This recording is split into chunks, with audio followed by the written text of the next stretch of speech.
Back on the new KOP-TV, the King of Prussia channel.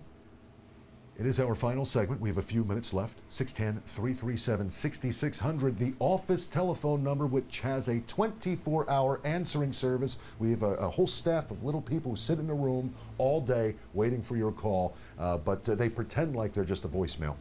So feel free to reach out and touch us at 337-6600. Final segment here. We're joined by, Tony Seligson is back with us, of course. We are joined by Large Ray. Now, Large Ray, why do they call you Large Ray?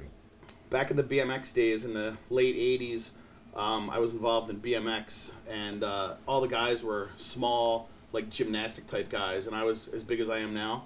And they just came up with the name Large Ray because I was so big, but I could go out and do some tricks. And that's where it came from, and it kind of stuck. Now that I see you, you do look a bit larger than Tony. I thought at first when you were over there, you looked like a slender man. But I've actually pulled fuzz out of my belly button bigger than Tony, but you know, Tony he's a small guy. Now, did the fuzz look like it like looked his exactly hair, like his head? Yeah. We were talking about how you are I think you said what, a fourth generation Upper Marionite. I guess is it Upper Marionite, Upper Marriott? I don't even know what the. It's something though. It is something. It is something. You're a King of Prussia. Yes. Or a Bridgeporter. Many stories. Right. A lot of things, though, you've seen over the years being here. Yes. And I was going to ask you if you remembered our old channel 20 years ago, but I'm not going to for fear that you'll say no. But you've seen a lot of things over the years and a lot of the changes that have happened. And we were talking a little bit off the air about how you know a bit about King of Prussia history. Yes, I do. And I pretended as though I didn't know anything about King of Prussia history. You know, I'm very good at playing dumb. And I thought, you know, we should have a face-off live on the show. Sadly, we only have 4 minutes left on the show, but may that be something that we could do in the future. We could. We could have a good old-fashioned rumble with regard to, why don't you share, if you can, in 2 minutes or less, something you think no one else would know about King of Prussia history. I'll shut up and pretend like I don't know anything. Well, where King of Prussia got its name, there's many people, or many different theories.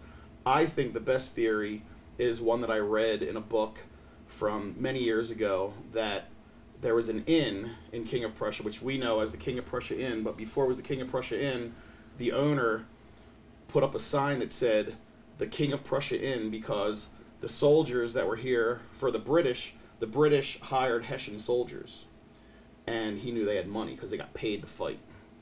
And we were fighting for our freedom, they were fighting for money, you know. But anyway, so the Hessian soldiers came over, and they were walking through possibly Reesville, whatever it was called back then, and they said, hey, look, the King of Prussia Inn, let's go in and get a beer. And that's where supposedly they got the name, because there's a spy map from I guess the Revolutionary War, and it has that inn, and they wrote the King of Prussia Inn, and then people just thought possibly, hey, that's the name of the town, so that's where I think they got their name. Sure, Parker's spy map, 1777, and like you don't know nothing. Yeah, look at well, this. I said I'm going to pretend for a moment that I don't know what I'm talking about. But that's pretty good synopsis there. And you know, our town's name coming from purely economical. Nothing wrong with that, Tony. Right? There's nothing wrong with it. It's the owner of the inn was an opportunist, and I think opportunists are great. So you know, that's kind of what we are, right, Tony? Well, Large Ray, they tell me that you think you're funny. That's what they said. I'm totally funny. They said my mom told me I was funny. Your mother said you were funny, you were handsome, you were all this stuff like that. Yeah, so I believed her. I couldn't help but notice, and I know we're short on time, but I have to bring this up, Large Ray, and I don't know what your last name is. I only know you as Large Ray, and that's fine. That's fine with me, and I'm sure you don't. I do have a last name. Do you really? You don't have to reveal it, though. I won't say it, though, on camera, though. Let's just leave it as Large Ray. Sort of like Large Marge from Pee-wee's Big Adventure, right? But I couldn't help but notice that during our earlier chat with James, you were snickering back there like a schoolgirl. You were snickering back there. What was that all about? I am somewhat, I don't know if the word's infatuated with James. Well, you know James, or you've met James before, or you remember watching him. You grew up watching James, or what is the story here? Well, every town has to have a village idiot, and well, not in a bad way, but like he just looks like the kind of guy that kind of like roams around, hasn't found his place. And a wanderer, a vagrant, a wanderer, yeah. But you know, he's got a peaceful look about him. You know what I mean? He looks semi-homeless, but he's kind of together. The buttons up, you know. He actually looks pretty decent tonight, I His pants are thought. hardly stained.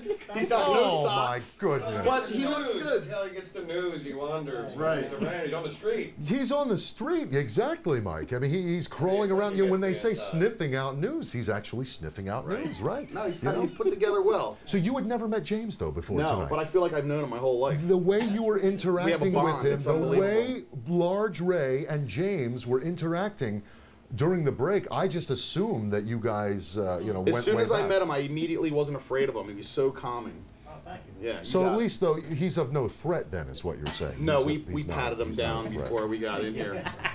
I So, was scared to death. because James is going to be getting news gathering for us. So if there's a crime scene, Right. and James is in his listening post and he hears it come over They'll the radio, probably lock he, him right he up if he jumps up. pulls up. He's got a car with the what do you call the News light. thank you, News the light. strobe light. Yeah, a strobe light. And he goes out and gets it. So let's say you are at the scene of a crime, Large Ray. Let's just say you're the criminal, Right. Large Ray. Let's say Large Ray is Right. the criminal, and they're carrying you out. You've got your hands behind your Yeah, back. take and two cuffs because I can't reach my they hands have behind my back. They use the Right. shackles, but on your Right, wrists, right. and they're putting you in the cop car. They're doing this to And your they're like, head. trying "Sir, to why get did you do it?" Yeah. So James has the camera in my Well, face. and so let's say James has the camera. So James is right there. You're being stuffed into the car, car, right. and James is right there in the window with it. Well, I guess there's no film anymore. I'm making a No. film motion like there's, Yeah. but James is there Laurel with the, Hardy. with the he's there with the camera. What is your reaction? Are you going to ham it up with him? Or are you going to I would probably look release at- I would- saliva in his I would- face? What are you going to do? I'd probably look at James and confess, even if I didn't do it. Well, but it's very interesting, though, that you said as soon as you saw him Yes. tonight, you instantaneously felt a calming sensation. Right. Sort of like the guys who go up to the mountaintops and they meditate. That's the way you felt, though, when you Yes, when you and saw I think James. that'll be an asset to the news department. You know, when there's a real sketchy situation, if he's there looking at the crowd, looking at the scene, it'll have a calming effect. I'm positive. Do you think James has what it takes to possibly end a hostage situation? Absolutely, absolutely, positively. Tony, on a future show, We could do a mock. This could be a great bit. We could have Large Ray and James, well, is James the hostage taker or he's the negotiator? He's the negotiator. Yeah. Yes, Like I all could have my cat Shorty, and I'm gonna squeeze the life out of Shorty. I'm gonna do it, and he could talk me out. He could talk to me, purr to the cat, do whatever he's got to do. You know. See, this is why we decided to bring Large Ray on. I needed to prove a point to all of the beautiful people watching that this, our inaugural show, is not going to be your typical municipal channel with, coverage of board meetings and, I mean, we may do some of that too in the late overnight hours, perhaps. It's after hours with the Board of Supervisors. We may do stuff like that. But this channel will be just like our old channel was. We laugh, we have a good time, we have Large Ray.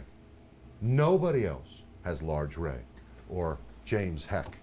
There's a reason for that, of course, but Is his middle name what though? we want to be your channel for information, some entertainment, we've got all kinds of things in the works. What you've witnessed tonight is just the beginning. Not to sound all sappy, we're not going to have a Carpenter song on in the background, but we really have only just begun to show you some of the things that we hope to bring you in the coming, well, I was going to say the coming years. Let's get through the coming months first and see what happens.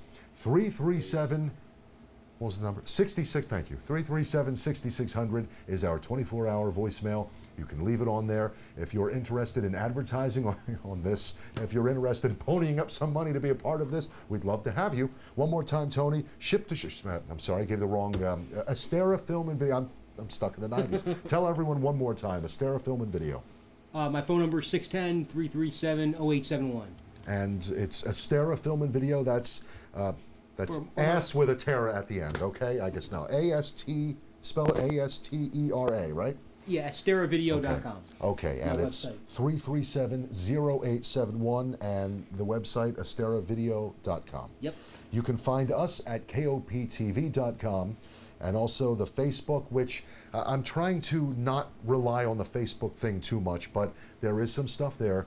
Facebook.com/KOPTV. We need to wrap it up. The show is over. Thank you for being a part of it. Thank you, gentlemen, all of you, for being here. Merry Christmas. Happy New Year. I don't